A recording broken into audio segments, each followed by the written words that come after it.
नमस्कार दोस्तों, स्वागत है आप सभी लोगों का Sonu study classes YouTube channel. दोस्तों आज मैं आपसे लोगों को एनसीईआरटी बुक क्लास 11 राजनीतिक विज्ञान चैप्टर 2 स्वतंत्रता पर प्रश्न उत्तर मैं आप लोगों को इस वीडियो में बताऊंगा। मुख्य बिंदु। स्वतंत्रता का अर्थ व्यक्ति की आत्मा अभिव्यक्ति की योग्यता का विस्तार करना और उसके अंदर की संभावनाओं को विकसित करना है। भारतीय राजनीतिक विचारों में स्वतंत्रता की समानार्थी अवधारणा स्वराज है। स्वराज का अर्थ स्वयं का शासन भी हो सकता है और स्वयं के ऊपर शासन भी हो सकता है। स्वतंत्र समाज वह होता है जिसमें व्यक्ति अपने हित संवर्धन न्यूनतम प्रतिबंधों के बीच करने में समर्थ हो। स्वतंत्रता को इसलिए बहुमूल्य माना जाता है क्योंकि इससे हम निर्णय और चयन कर पाते हैं।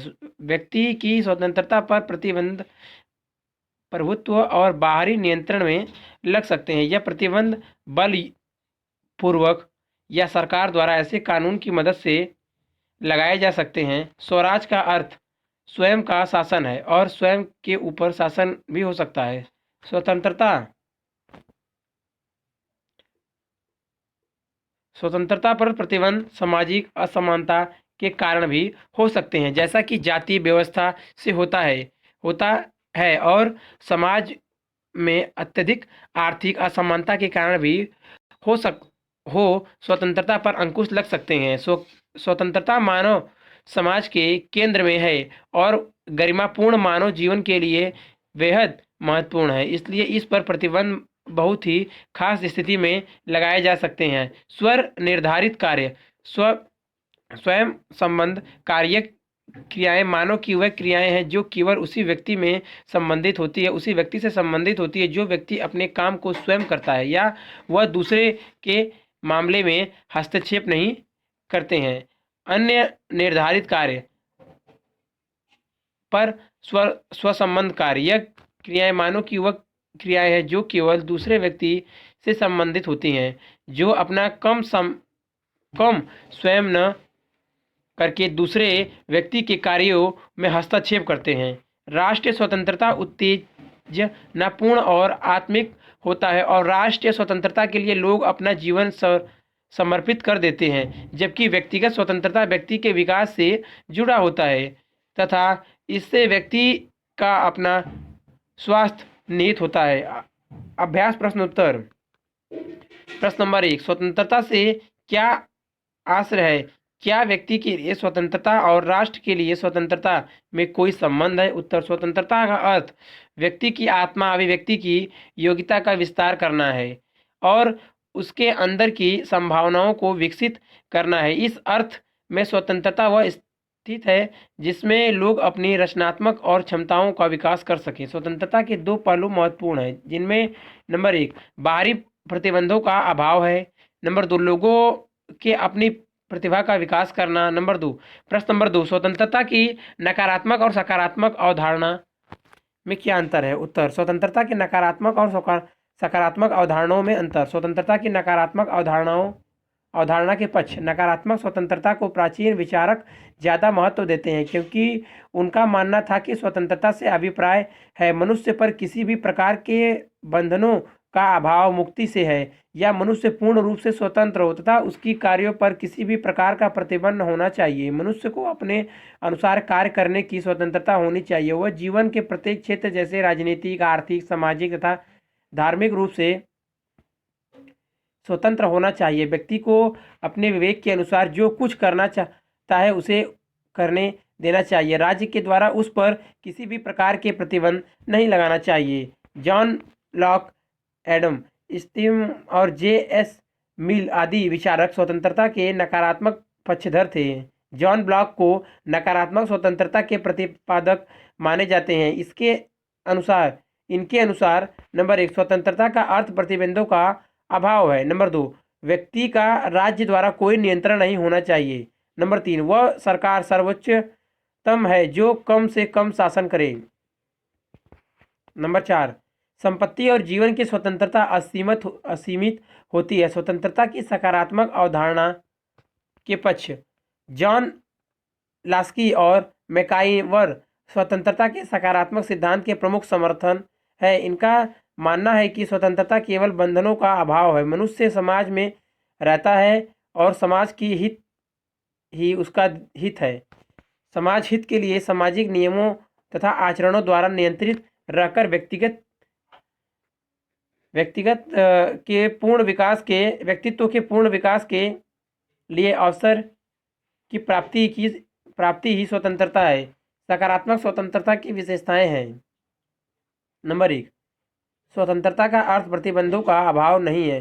सामाजिक हित के लिए व्यक्ति की स्वतंत्रता पर प्रतिबंध लगाए जा सकते हैं। नंबर 2, स्वतंत्रता और राज्य की कानून परस्पर विरोधी नहीं है। कानून स्वतंत्रता को नष्ट नहीं करते बल्कि स्वतंत्रता की रक्षा करते हैं। नंबर 3, स्वतंत्रता का अर्थ उन सामाजिक परिस्थितियों का विद्यमान होता है जो व्यक्तित्व के विकास में सहायक हो।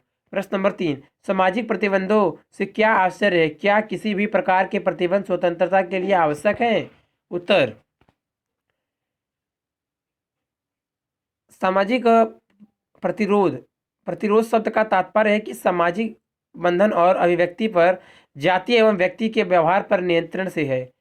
यह बंधन प्रभुत्व और बाहर नियंत्रण से आता है। यह बंधन विभिन्न विधियों से थोपे जा सकते हैं। यह कानून, रीति रिवाज, जाति असमानता, समाज की रचना हो सकती है। स्वतंत्रता के वास्तविक अनुभव के लिए सामाजिक और कानूनी बंधन आवश्यक है तथा प्रतिरोध और प्रतिबंध अन्याय संगत और उचित होना चाहिए। लोगों की स्वतंत्रता के लिए प्रतिरोध जरूरी है क्योंकि बिना उचित प्रतिरोध या बंधन के समाज में आवश्यक व्यवस्था नहीं होगी जिससे लोग की स्वतंत्रता प्रभावित हो सकती है। नंबर 4, प्रश्न नंबर 4, नागरिकों की स्वतंत्रता को बनाए रखने में राज्य की क्या भूमिका है? उत्तर, नागरिकों की स्वतंत्रता को बनाए रखने में राज्य की भूमिका।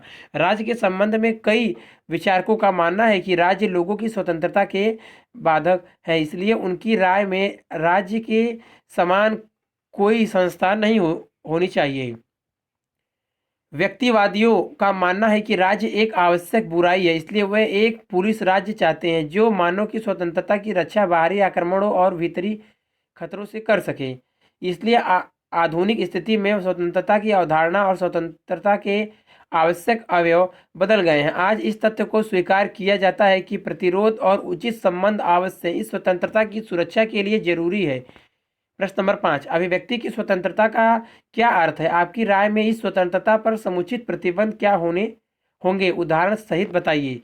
उत्तर, अभिव्यक्ति की स्वतंत्रता से अभिप्राय है कि व्यक्ति की मौलिक आवश्यकता है जो प्रजातंत्र को सफल बनाती है तथा इसका अर्थ है कि एक पुरुष या स्त्री को स्वयं को अभिव्यक्त करने की पूर्ण स्वतंत्रता होनी चाहिए, जैसा लिखने, कार्य करने, चित्रकारी करने, बोलने या कलात्मक करने की पूर्ण स्वतंत्रता। उदाहरण के लिए भारतीय संविधान में नागरिकों को अभिव्यक्ति की स्वतंत्रता का अधिकार दिया गया है, परंतु साथ ही कानून व्यवस्था, नैतिकता, शांति और राष्ट्रीय सुरक्षा को यदि नागरिक द्वारा हानि होने की आशंका की अवस्था में न्याय संगत बंधन लगाने का प्रावधान है। इस प्रकार विद्यमान परिस्थितियों में न्याय संगत प्रतिबंध लगाया जा सकता है, परंतु इस परिषद का विशेष उद्देश्य होता है और यह न्यायिक समीक्षा के योग्य हो सकता है। अतिरिक्त प्रश्नोत्तर। प्रश्न नंबर 1, स्वराज का अर्थ क्या है? उत्तर, भारतीय राजनीतिक विचारों में स्वतंत्रता की समानार्थी अवधारणा स्वराज है। स्वराज का अर्थ स्वयं का शासन है और स्वयं के ऊपर शासन भी हो सकता है। प्रश्न नंबर 2, स्वराज का क्या आश्रय है तथा स्वराज के बारे में गांधी जी का क्या मानना था? उत्तर, भारतीय राजनीतिक विचारों में स्वतंत्रता की समानार्थी अवधारणा स्वराज से है। स्वराज का अर्थ स्वयं का शासन है और स्वयं के ऊपर शासन भी हो सकता है। स्वराज का आश्चर्य अपने ऊपर अपना राज्य भी है। भारत के स्वतंत्रता संघर्ष के संदर्भ में स्वराज राजनीतिक और संवैधानिक स्तर पर स्वतंत्रता की मांग है और सामाजिक और सामूहिक स्तर पर यह एक मूल्य है। गांधी जी के अनुसार स्वराज की समझ गांधी जी के हिंद स्वराज में प्रकट हुई है। हिंद स्वराज के शब्दों में जब हम स्वयं पर शासन करना सीखते हैं तभी स्वराज है। स्वराज केवल स्वतंत्रता नहीं, ऐसी संस्थाओं से मुक्ति भी है जो मनुष्य को उसी मनुष्यता से वंचित करती है। स्वराज में मानव को यंत्रवत बनाने वाली संस्थाओं से मुक्ति पाना निहित है। साथ ही स्वराज में आत्मसम्मान, दायित्व और आत्म साक्षात्कार को पाना भी शामिल है। स्वराज पाने की परियोजना में सच्चे स्वयं और उसके समुदाय से रिश्तों को समझाना महत्वपूर्ण है। गांधी जी का मानना था कि स्वराज के फलस्वरूप होने वाले बदलाव न्याय के सिद्धांत से निर्देशित होकर व्यक्तिगत और सामूहिक दोनों तरह की संभावनाओं को अवमुक्त करेंगे। प्रश्न नंबर 3, स्वतंत्र समाज से क्या अभिप्राय है? उत्तर, स्वतंत्र समाज वह होता है जिसमें व्यक्ति अपने हित सर्वधन न्यूनतम प्रतिबंधों के बीच करने में समर्थ हो। स्वतंत्रता को इसलिए बहुमूल्य माना जाता है क्योंकि इससे हम निर्णय और चयन कर पाते हैं। स्वतंत्रता के कारण ही व्यक्ति अपने विवेक और निर्णय की शक्ति का प्रयोग कर पाते हैं। प्रश्न नंबर 4, स्वतंत्रता के बारे में नेताजी सुभाष चंद्र बोस के विचारों का वर्णन कीजिए। उत्तर, स्वतंत्रता के बारे में नेताजी सुभाष चंद्र के विचार। यदि हम विचारों में क्रांति लाना चाहते हैं तो सबसे पहले हमारे सामने एक ऐसा आदर्श होना चाहिए जो हमारे पूरे जीवन को एवं उमंग से भर दे।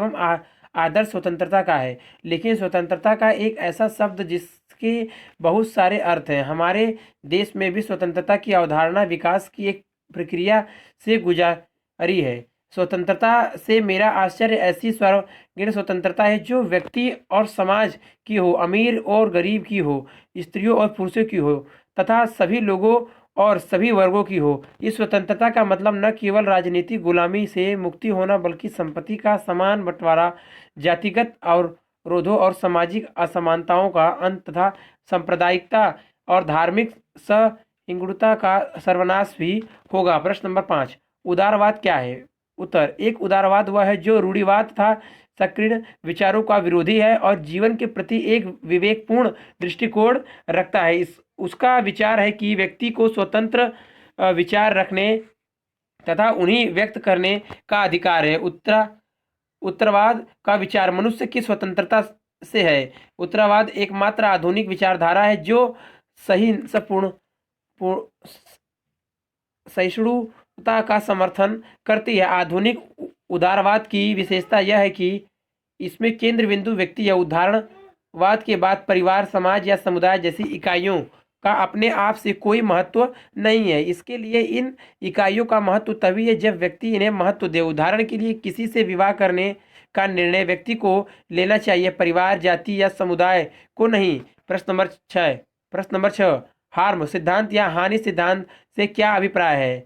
उत्तर, जॉन स्टुअर्ट मिल ने अपने निबंध ऑन लिबर्टी में बहुत प्रभावपूर्ण तरीके से उठाया है। राजनीतिक सिद्धांत के विमर्श में इसे हानि सिद्धांत कहा जाता है। हार्म सिद्धांत यह है कि किसी के कार्य करने की स्वतंत्रता में व्यक्तिगत या सामूहिक रूप से हस्तक्षेप करने का इकलौता लक्ष्य आत्मरक्षा है। सभ्य समाज के किसी सदस्य की इच्छा के खिलाफ शक्ति के औपचारपूर्ण प्रयोग का एकमात्र उद्देश्य किसी अन्य को हानि से बचाना हो सकता है। J.S.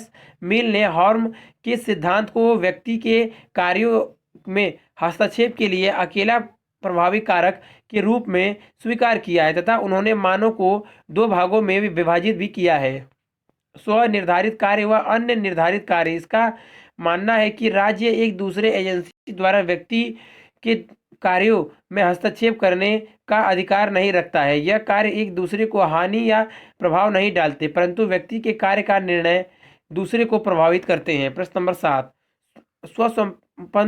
स्वसंबंध और पर स्वर संबंध कार्यों में अंतर बताइए अथवा स्वर निर्धारित और अन्य निर्धारित कार्यों में अंतर बताइए। उत्तर, J.S.